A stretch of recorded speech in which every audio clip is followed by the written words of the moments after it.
Assalamualaikum warahmatullahi wabarakatuh.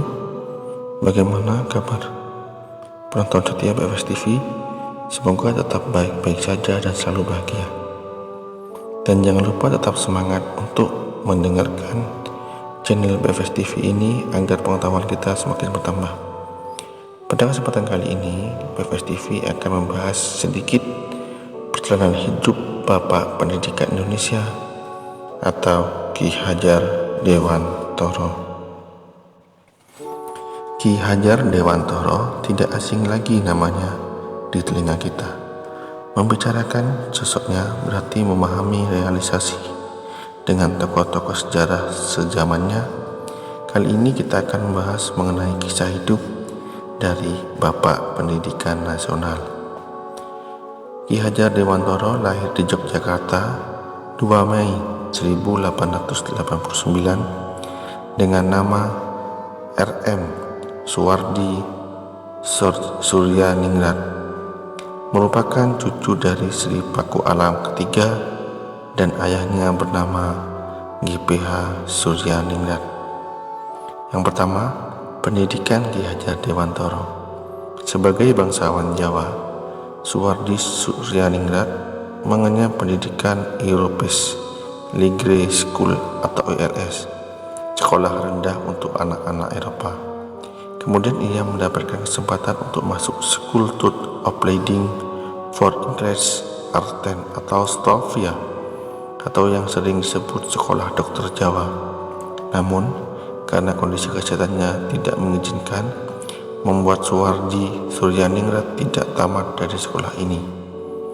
Suwardi Suryaningrat atau Ki Hajar Dewantara selain mendapatkan pendidikan formal di lingkungan istana Paku Alam, juga mendapatkan pendidikan formal lainnya, yaitu yang pertama tadi ILS atau Sekolah Belanda 3, Koek School, sekolah guru di Yogyakarta, tadi yang Stovia, sekolah kedokteran yang berada di Jakarta. Pendidikan Stovia ini tidak dapat diselesaikan karena ia sakit. Sebagai figur dari keluarga bangsawan Paku Alam, Suwardi Suryaningrat memiliki kepribadian yang sederhana dan sangat dekat dengan rakyat atau kaula. Jiwanya menyatu melalui pendidikan dan budaya lokal guna mencapai kesetaraan sosial politik dalam masyarakat kolonial. Kekuatan-kekuatan inilah yang menjadi dasar Suwardi Suryaningrat dalam memperjuangkan kesatuan dan persamaan lewat nasionalisme kultur sampai dengan nasionalisme politik. Yang kedua yaitu profesi Ki Hajar Dewantara. Profesi yang digeluti Ki Hajar Dewantara adalah dunia jurnalis yang berkiprah di beberapa surat kabar dan majalah pada waktu itu, yaitu beberapa nama surat kabar: Sudi Utomo, The Express, Utusan India, Medan Java, Cahaya Timur, Kaum Muda, dan Pusara, yang melontarkan kritik sosial politik kaum bumi putra kepada penjajah. Tulisannya komunikatif, menghena dan tegas. Jiwanya sebagai pendidik tertanam dan direalisasikan dengan mendirikan perguruan taman siswa pada tahun 1992 dengan tujuan mendidik masyarakat bumi putra. Pada waktu itu, Ki Hajar Dewantara termasuk penulis terkenal. Tulisannya yang tajam dan patriotik membuatnya mampu membangkitkan semangat anti-kolonial bagi pembacanya. Selain sebagai wartawan, ia juga aktif di berbagai organisasi sosial dan politik. Ketika tahun 1908, Ki Hajar Dewantara aktif di seksi propaganda organisasi Budi Utomo untuk menyosialisasikan dan membangkitkan kesadaran masyarakat Indonesia tentang pentingnya kesatuan dan persatuan dalam berbangsa dan bernegara. Biografi Ki Hajar Dewantara secara lengkap melalui rangkaian cerita hidupnya yang dibuat berbentuk novel pada buku Sang Guru. Buku Sang Guru adalah novel yang diceritakan oleh dan menceritakan tentang Ki Hajar Dewantara. Ki Hajar Dewantara mendirikan inisial partit bersama dengan Ja Suryabudi yang dikenal dengan Dawes Dekker dan Cipto Mangunkusumo, Ki Hajar Dewantara mendirikan Inisiatif atau partai politik pertama yang beraliran nasionalisme di Indonesia pada 25 Desember 1912 dengan tujuan untuk kemerdekaan Indonesia. Kemudian ditolak oleh Belanda karena dianggap dapat menumbuhkan rasa nasionalisme rakyat.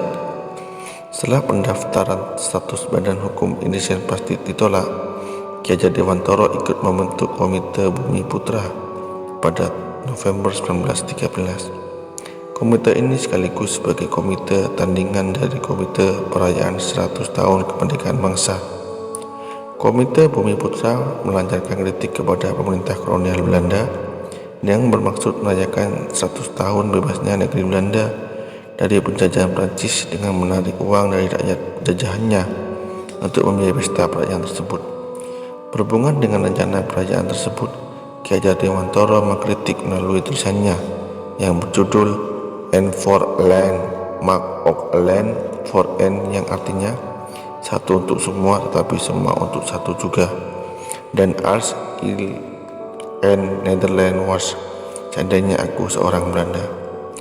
Akibat dari tulisan seandainya aku seorang Belanda, pemerintah kolonial Belanda menjatuhkan hukuman tanpa proses pengadilan berupa hukuman interning atau hukum buang, yaitu sebuah hukuman dengan menunjukkan sebuah tempat tinggal yang boleh bagi seseorang untuk ia bertempat tinggal.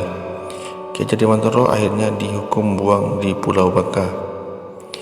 Yang keempat, mendirikan Perguruan Nasional Taman Siswa. Setelah kembali dari pengasingan bersama dengan teman-temannya, Ki Hajar Dewantara mendirikan sebuah perguruan yang bercorak nasional, National Otherwise Institute Taman Siswa, pada Juli 1922. Lembaga pendidikan yang memberikan kesempatan bagi para pribumi kelas bawah untuk bisa memperoleh hak pendidikan seperti halnya para priai maupun orang-orang Belanda. Perguruan ini mengubah metode pengajaran kolonial, yaitu dari sistem pendidikan perintah dan sanksi ke pendidikan pamong yang sangat menekankan pendidikan mengenai pentingnya rasa kebersamaan kepada peserta didik agar mereka mencintai bangsa dan tanah air dan berjuang untuk memperoleh kemerdekaan. Dalam membangun taman siswa, banyak rintangan yang dihadapi Ki Hajar Dewantara. Pemerintah kolonial Belanda harus membatasi dengan mengeluarkan ordonasi sekolah liar pada 1 Oktober 1932. Di Indonesia, Ki Hajar Dewantara mencurahkan perhatian di bidang pendidikan sebagai bagian dari alat perjuangan meraih kemerdekaan. Perguruan taman siswa sangat menekankan pendidikan rasa kebangsaan pada peserta didik agar mereka mencintai tanah air dan berjuang untuk memperoleh kemerdekaan. Di tengah keseriusannya di bidang pendidikan, Ki Hajar Dewantara tetap rajin berkarya dengan menulis tema tulisannya, kemudian beralih dari nuansa politik ke pendidikan dan kebudayaan berwawasan berbangsa. Melalui tulisannya, Ki Hajar Dewantara berhasil meletakkan dasar-dasar pendidikan nasional bagi negara Indonesia. Nomor 5. Wafatnya Ki Hajar Dewantara. Ki Hajar Dewantara belum selesai untuk mendidik penerus bangsa, namun ia sudah wafat terlebih dahulu pada 26 April 1959 dan dimakamkan di pemakaman keluarga Taman Siswa Wijaya Brata, Jakarta. Tanggal kelahirannya sekarang diperingati di Indonesia sebagai Hari Pendidikan Nasional, bagian dari semboyan ciptaannya Tutwuri Handayani yang menjadi slogan Kementerian Pendidikan, namun juga diabadikan sebagai salah satu kapal perang di Indonesia, yaitu KRI Ki Hajar Dewantara. Potret dirinya diabadikan juga pada uang kertas 20.000 pada tahun 1998. Ki Hajar Dewantara dikukuhkan sebagai pahlawan nasional yang kedua oleh Presiden Soekarno pada 28 November 1959 berdasarkan surat keputusan Presiden Republik Indonesia nomor 305 tahun 1959 atau 28 November 1959. Untuk mengingat jasa-jasa Ki Hajar Dewantara, didirikanlah Museum Dewantara Kirti Griya di Yogyakarta. Demikian tadi kisah Ki Hajar Dewantara. Sedikit saja kisah dari Ki Hajar Dewantara.